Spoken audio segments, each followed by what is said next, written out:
let's check in with the Baldwins. Fear is the path to the dark side. Fear leads to anger. Anger leads to hate. Hate leads to suffering.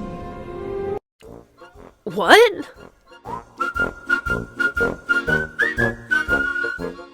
Hello, how are you? Welcome to my channel. My name is Cheer Denise.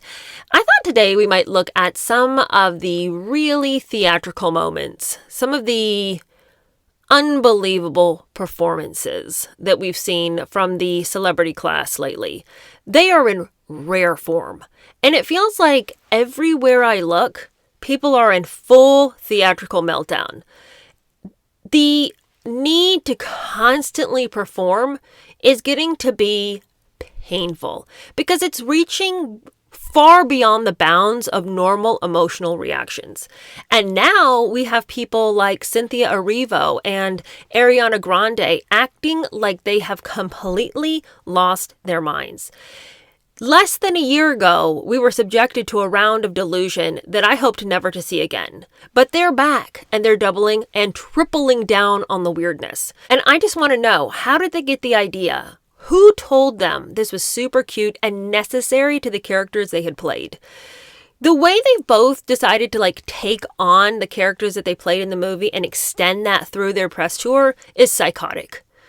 But if it could just be that they had a problem letting go of the characters as they went through the press tour, but individually struggled with that and didn't need to basically make out every single time we see them together, I can't stand the touchiness. Here's the thing. I am not one of those girls who has girlfriends and we're constantly hugging each other and draping ourselves on each other and petting each other and fixing each other's crown or whatever it is that people talk about. Get off. It's not my thing. If this does not set off your alarm bells ringing. But what bothers me even more this go around than the previous one is how much Cynthia seems to have taken on the role of being this overly protective, almost mothering mentor role to this strange character that Ariana has taken. Now, I just want to remind you that Ariana Grande used to look and sound like this. I want to thank you guys for also putting on this event every year because it acknowledges, how male-dominated this industry is and gives women a moment to be together and fight for more equality. Hopefully we can even out the playing field moving forward. And it's really cool to be in this room with so many women that I love. But now she looks and sounds like this. That's nice. Thank you. You got me. Thank you. That's nice. It's true. Yeah. Thank you. I think everyone in this room is very strong. Thank you. And yeah. She's constantly teary-eyed. She talks in this little baby voice. She always seems scared and startled. And she's constantly playing this whipped dog. I don't understand why she thinks this is cute. I don't understand why she would want to be this person who seems almost debilitated by the concept of life. Get up out of bed and put my shoes on? Oh, I don't know. Oh, that sounds hard. I guess if I sit and think about it a little while, I might be able to get the courage. Putting on your shoes can be one of those things that's just really, really scary. But you just have to do one foot at a time. I'll remember that if you'll remember that. I can't handle it. And then we have Cynthia Erivo. There's something just so unsettling about her presence. She's constantly hovering around Ariana like a dementor. And there's just something I don't know if it's just her skeletal nature with her bald head and her just her talons.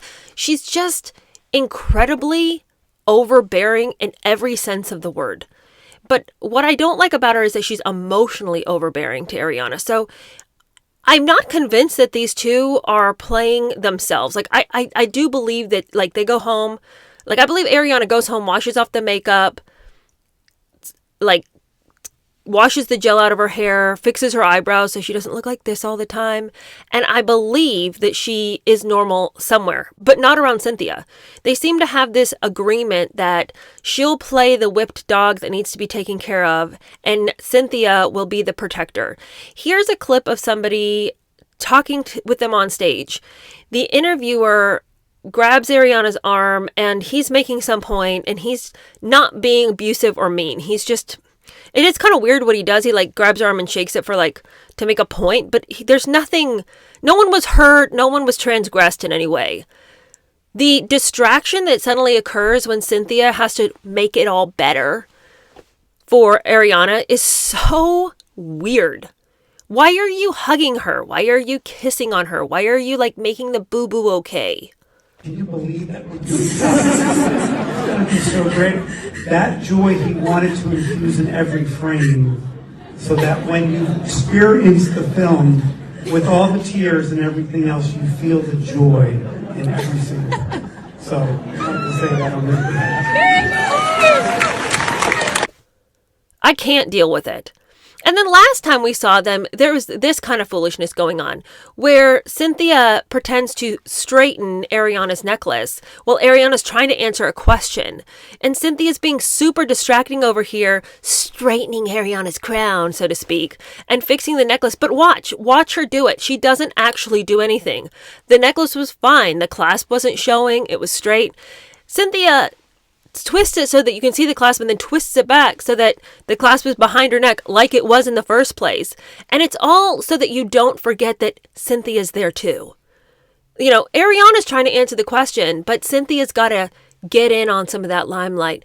Pull the attention away because you're not even listening to what Ariana's saying anymore. You're noticing what Cynthia's doing, and Cynthia wants you to think, oh, she's so sweet. Look how good she is and so kind. She's trying to help Ariana look her best, but she's not. She's constantly undermining Ariana's ability to be an individual. Even through this press tour, something's bothering her. She's gonna fix something. I know. Sorry. She's getting the fixing itch that Cynthia Erivo gets. It's there. Oh, thank you. Yeah, because the thing is, Biggest pinch me moment for each of you on the set? Was it the day you arrived on the set or some special moment that happened during the filming of this for each of you? What was the biggest pinch me? Then we have this weird little dynamic where the reporter is asking the girls some questions. For some reason, Ariana doesn't have her microphone, but Cynthia loves that because then she can be the one to offer Ariana the microphone when the question is asked by the interviewer. And she asks them a question either one of them could have answered. Cynthia extends the microphone to Ariana, but doesn't hand it to her. Ariana's too weak, too pitiful, too incapable to hold the microphone herself. And Ariana gives a little shake to her head. I can't do it. And Cynthia's like, yes, you can. And it's this super performative moment where Cynthia acts like the mother who's going to help her daughter to see the sparkle that lives within. Why should they be excited to experience this epic conclusion of Elphaba and Glinda's story? Because you finally get to see the full story, you know.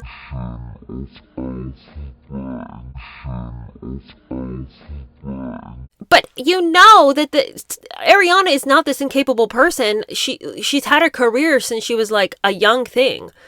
Ariana is also not incapable in her own music. She's not incapable of stealing a man away from his wife. She's done it repeatedly. She's not this downtrodden victim that, you know, crawling through the heaps of garbage to just get a glimpse of the sun. The way Cynthia behaves, like she has to literally hold Ariana's hand to get her through, is sickening and despicable.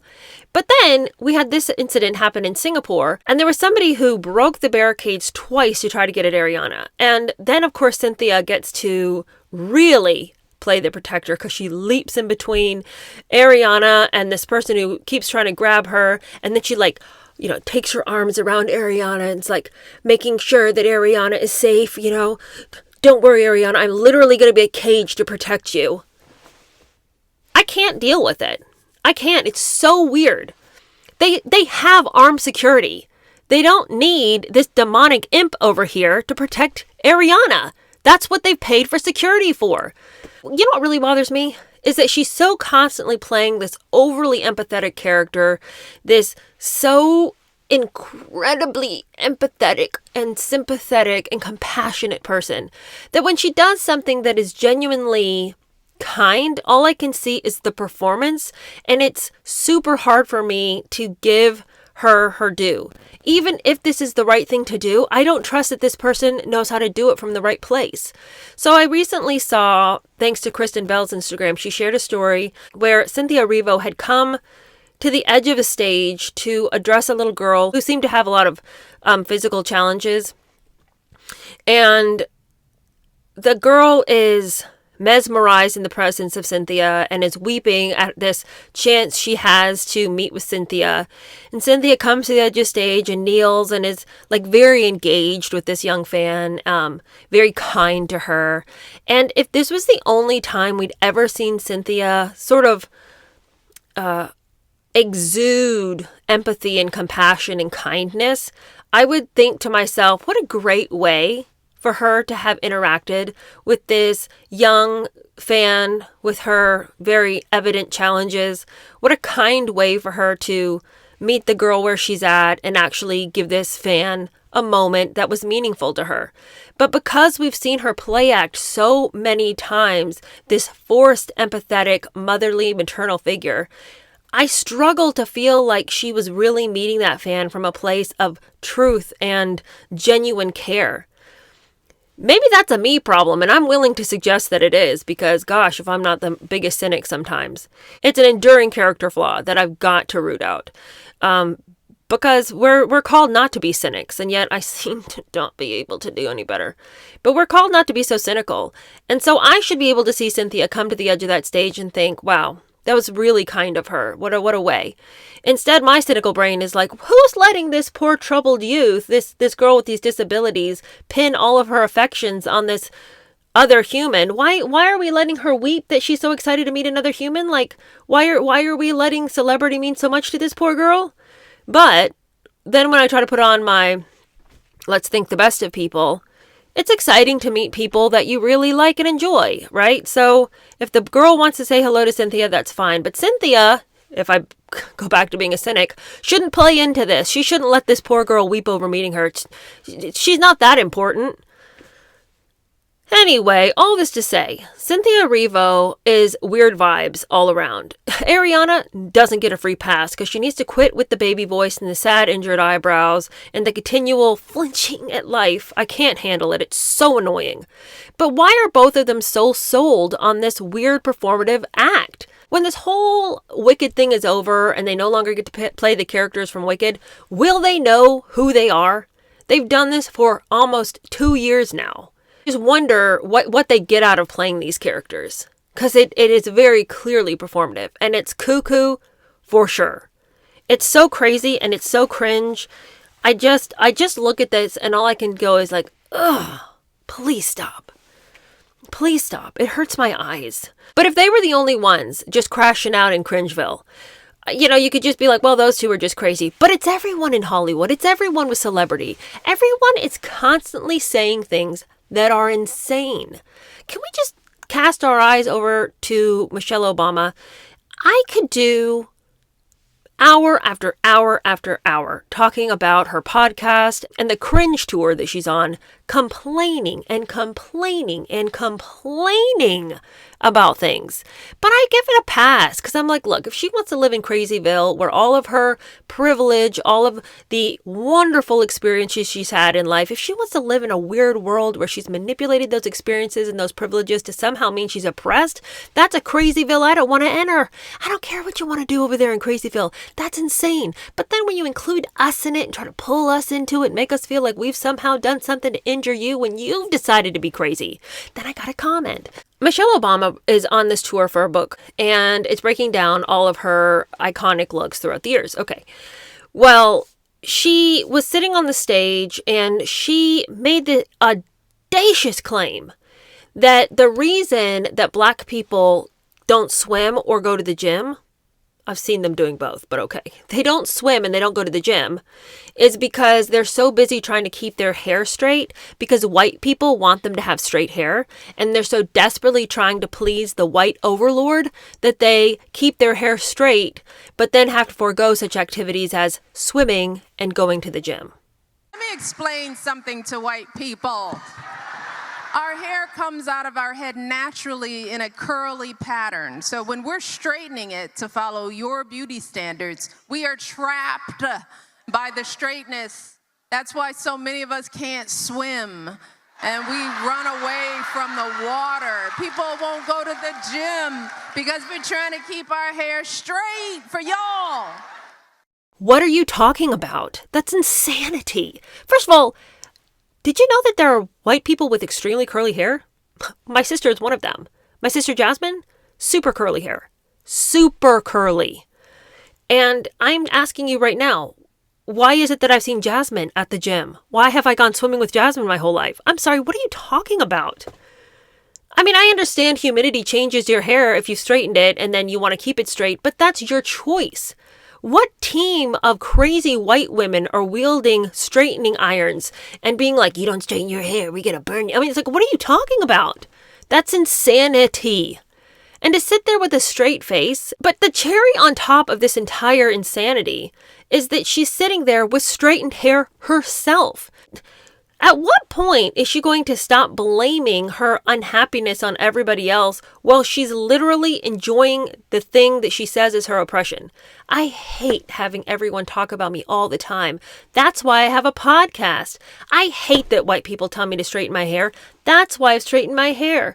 I hate the fact that my husband Barack was president. That's why I won't stop talking about how my husband Barack was president. It's like, what in the world is the matter with you? Why are you constantly complaining and then reaping the benefits for what you say is so horrific and terrible? And telling me that white people are the reason that black people can't live their happiest life because they're trying to keep their hair to white standards is not only insane but ignorant.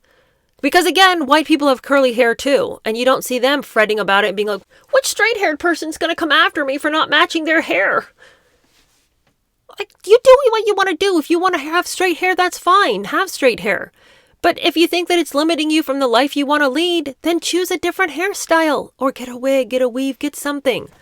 How about wearing a swim cap? You can double that up if you're worried that the one swim cap's not going to keep your hair dry. I mean, there's all kinds of things. Oh, you're going to go to the gym, but you don't want to get your hair too sweaty? I don't know, wear a sweatband on your head? At what point are you just going to live your life? Complete and total insanity. An insane person would say what she said. Then we need to scan on over to Kim Kardashian. Now, you'll recall that last time we were together, we were talking about Kim's complete meltdown with having not passed the bar.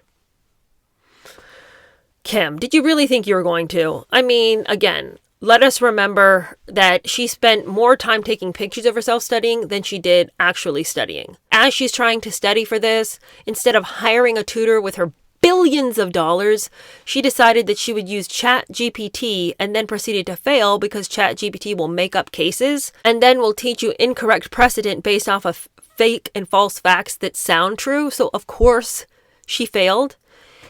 And then she was angry because all the psychics that she had talked to on the phone had promised her that she would have success, only to find out that all 4 of her family's favorite psychics had lied to her. God, what is this world? You know? So she calls her sisters all angry about it. Stop talking to the psychics. They're all liars. Every damn one of them lied to me. I'm just letting you guys know that all of the psychics that we have met with and that we're obsessed with are all full of shit. They all collectively, maybe 4 of them, have told me I was going to pass the bar. So they're all full pathological liars. Don't believe anything they say. But then, I guess because she didn't think people were pitying her enough for how hard it is to be her, how hard it is to be so rich, so famous, so inexplicably everywhere, that she posted a video of herself crying and sobbing about how hard life is and how, gosh, she just wishes she could do one thing right. If ahead something happens to try to stop me from doing this, and I just want to a part of me just wants to stop. What is the deal with people turning on their phones and then just crying? I mean, this isn't just a celebrity thing. This is all over social media. People literally turning their phones on to make a video of themselves crying. I mean, you've all seen them. And it just is wild to me that anybody could think to themselves, you know what I need right now? In this moment of deep despair, a video of myself. And you know what would make me feel even better is if I got to edit that video of me crying later on and then posting it to social media. Who are these people just making videos of their sob fest? That's psychotic behavior. Wanting to watch yourself cry, getting off on seeing yourself this emotionally distraught, thinking that it does something for you to be cosplaying devastation, because none of these people are actually devastated. If you're really that upset, you don't have time to take the phone through all of that. At what point are you breaking away from the sadness to like get your phone set up the right way so you can film yourself? Like, imagine like having a breakdown and thinking, I need to film this right now, and not and being able to stay in the same sad place that you were. Like, your mind is split at that point. We've got crying person over here and functioning person over here being, okay, I'm going to get my phone, going to set it up, back to crying. That's psychotic behavior. That's split personality behavior. And I feel like it's way too normalized for, like, all the crying is way too normalized on Instagram. Truly, it all began with the selfies. Because inherently, the very idea of taking pictures of yourself is psychotic. The constant need to document yourself, like making sure you get the right angles. This is my good side. That's weird. So am I surprised that it elevated to people crying and carrying on and having theatrical meltdowns? No. But for Kim to post this is for what? We're all supposed to feel bad for laughing at her meltdown? Because I don't feel bad. I don't even feel bad, not even one whit. That's... To barely study, to be on a show, a legal drama show, while you're trying to pass the bar, to get ChatGPT to help you, and then I'm supposed to feel up in my feelings because now you're disappointed it didn't work? You didn't buckle down. You should have hidden out, gone to nothing, only studied with a tutor, if that's what it was going to take. Or, I don't know, here's an idea, go to freaking law school. Maybe they can help you pass the bar. All this, like, homeschool law school, what is that? No wonder it's not working out, Kim. And then you want to post a video of yourself crying about it. Okay, finally, let's check in with the Baldwins. Fear is the path to the dark side. Fear leads to anger. Anger leads to hate. Hate leads to suffering. What? What are y'all doing over there? You all remember Hilaria when she lost Dancing with the Stars, and this was her reaction. I said to my 12-year-old, what if I get voted off right away? And she said, Mommy, at least you tried. At least you tried. I mean, that's one way to handle it. I mean, it's not the way any adult I know would handle it, but okay. And she wept and she cried, and the real reason that she was so upset is because bullying had been present, and that's why she had lost. It wasn't because people disliked her and her personality. It was because there's bullies amongst us, specifically women. It's a big problem online right now. It's a big problem. We don't see each other. We make enemies out of each other. And I'm talking about my fellow woman. Women's inhumanity to women. And we need to stop. So when she got off Dancing with the Stars, she decided to again address that and post on her social media a video talking about how she was bullied, and that's why she lost. I would be remiss if I didn't address the elephant in the room, which is that there was some bullying going on aimed at me over the past few weeks. One of the most common things that people say to me when they meet me, when they actually meet me, is how surprised they are by negativity that I receive, because in reality I am none of the negative things that some people say. And it breaks my heart. Some of the people who have harassed me for years and misrepresented and outright have lied about me, I know that they'll only be satisfied when I'm gone. It seems that nothing I can say or do will be right. In their eyes, I am always getting everything wrong, and I'm too much and not enough. You know, a former winner of Dancing with the Stars came on and addressed this specifically. And while he did say that there are some really rabid, unkind, hardcore Dancing with the Stars fans, you don't lose because there's a couple of mean fans. Reading about Hilaria Baldwin saying she was bullied off of Dancing with the Stars, as somebody who was treated like crap by the hardcore fans of the show, yeah, bullying happens, but you don't get bullied off the show. You get kicked off the show because nobody voted for you, or you didn't get scores. But she was a really great dancer. She was somebody who came in with a ton of dance experience, obviously. But no, you didn't get bullied off the show, and I don't know her, but you got eliminated because people didn't like you.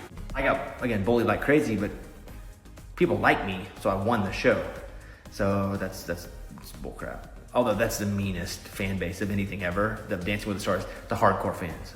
Like people that vote and love the show and have a good time, you guys are cool. But like the hardcores, nah, bad people. But Hilaria is now taking to social media to just basically throw spaghetti at the wall. She posts the most random things all day long, from this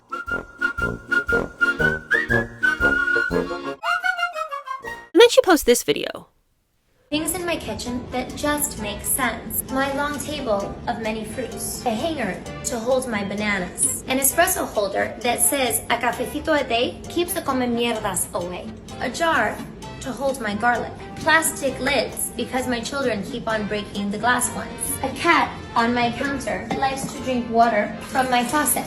A card that says my job title. My children's artwork. And a boss baby sign that says no, no. And that's what makes sense in my kitchen. You guys, I watched this video multiple times because I was trying to give her the benefit.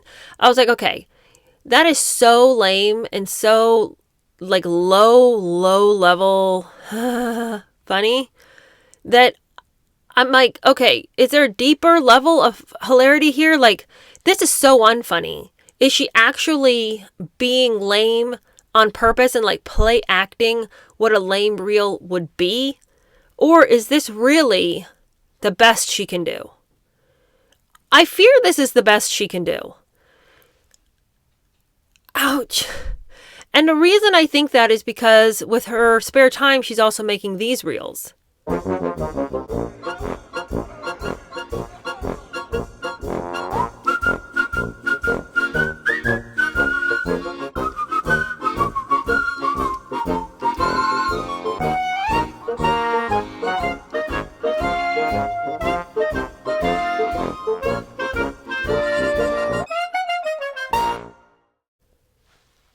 I mean, this is a person desperately crying for attention. And when she was on Dancing with the Stars, in between trying to learn her dances and parent her 6 kids from afar, she was making reels clapping back at people who didn't think she was a good dancer.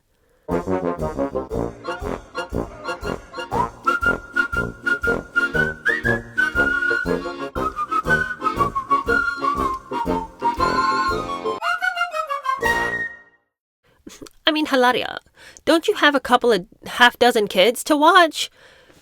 Don't you have a husband still reeling from his forced retirement? You know, and I just look at the way he acts in these videos. Hearkening back to the one we already played, this is a professional actor who has made millions playing a variety of characters. And this is the best he can do for Hilaria's reels because he hates doing this. Look at the way his mouth does not even match up with these words. Fear is the path to the dark side. Fear leads to anger. Anger leads to hate. Hate leads to suffering. But it's all this desperate cry she has for attention. And she's the gall to tell us that she doesn't care what other people think of her. You know, she's just so beyond that now. Are you though? Because recently on her social media, on her stories, she posts this talk, and clearly she wants you to watch this and feel guilty for misunderstanding her. Maybe the reason you're so good at understanding everyone around you, seeing their pain, their patterns, their complexity, is because deep down you wish someone would finally do the same for you. She thinks constantly about what other people are thinking of her, constantly needing to react to it, constantly needing to explain herself. Don't you have way too many kids to care what anyone in the world thinks of you?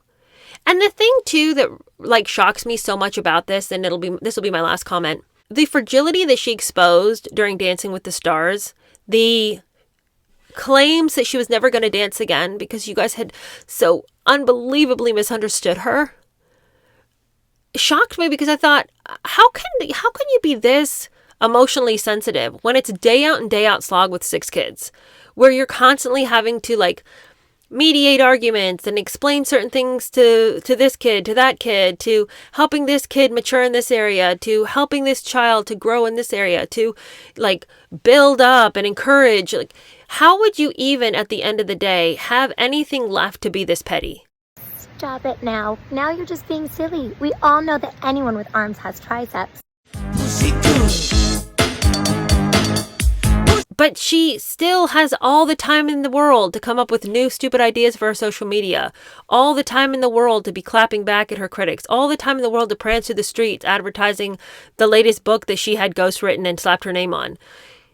She has so much time for everybody else, and she's constantly melting down about it to anyone who will listen, that I just wonder sometimes, what would it take for her to just hunker down with her family and just be? What would that be like? Stop worrying about what's going on with social media. All right? Stop worrying about what the people think. Just go do your thing.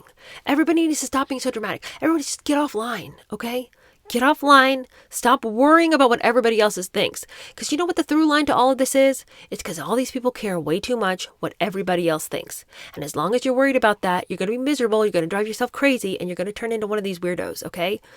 It doesn't matter what other people think. Just live your life. All right. Thanks so much for hanging out with me. I will see you tomorrow. Bye.